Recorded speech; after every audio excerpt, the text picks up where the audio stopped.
বাংলাদেশে আশ্রয় নেওয়া ৩ লাখের বেশি রোহিঙ্গাকে নিজেদের নাগরিক হিসেবে স্বীকার করে নিয়েছে মিয়ানমার। দেশটির জান্তা সরকার জানিয়েছে, রাখাইনে নিরাপত্তা পরিস্থিতির উন্নতি হলেই যাচাইকৃত এসব রোহিঙ্গাকে ফিরিয়ে নেওয়া হবে। রোহিঙ্গা সংকটের নবম বছর শুরুর প্রেক্ষাপটে শনিবার এই তথ্য জানায় মিয়ানমারের পররাষ্ট্র মন্ত্রণালয়। মন্ত্রণালয়ের তথ্যমতে বাংলাদেশ থেকে প্রায় ৮,২৯,০০০ রোহিঙ্গার একটি তালিকা দেওয়া হয়েছিল।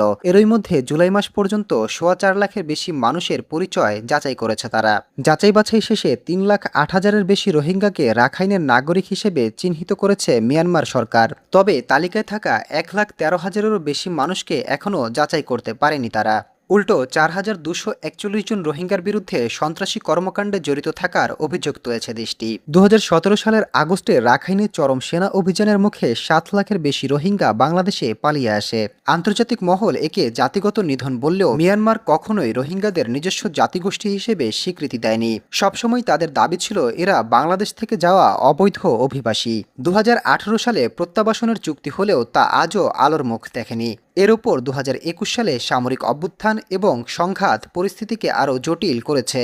বর্তমানে রাখাইনের বড় অংশের নিয়ন্ত্রণ বিদ্রোহী গোষ্ঠী আরাকান আর্মির হাতে। ফলে রোহিঙ্গাদের নিরাপদে ফেরার বিষয়টি আরও অনিশ্চিত হয়ে পড়েছে। এদিকে শরণার্থী শিবিরগুলোতে আন্তর্জাতিক সহায়তা দিন দিন কমছে। মানবেতর জীবন কাটাতে বাধ্য হচ্ছেন লাখো রোহিঙ্গা। ভবিষ্যতের অনিশ্চয়তায় জীবনের ঝুঁকি নিয়ে সমুদ্রপথে মালয়েশিয়া বা ইন্দোনেশিয়ায় পাড়ি জমাচ্ছেন অনেকেই। তাই ৩ লাখ রোহিঙ্গাকে ফিরিয়ে নেওয়ার মিয়ানমারের সর্বশেষ এই ঘোষণাকে বড় অগ্রগতি হিসেবে দেখা হচ্ছে। তবে কবে নাগাদ এই প্রত্যাবাসন শুরু হবে, আর ফিরে গেলে তাদের নিরাপত্তা ও নাগরিকত্বের নিশ্চয়তা কি, সেই প্রশ্নগুলো এখনও অমীমাংসিতই রয়ে গেছে। Desk report, global map.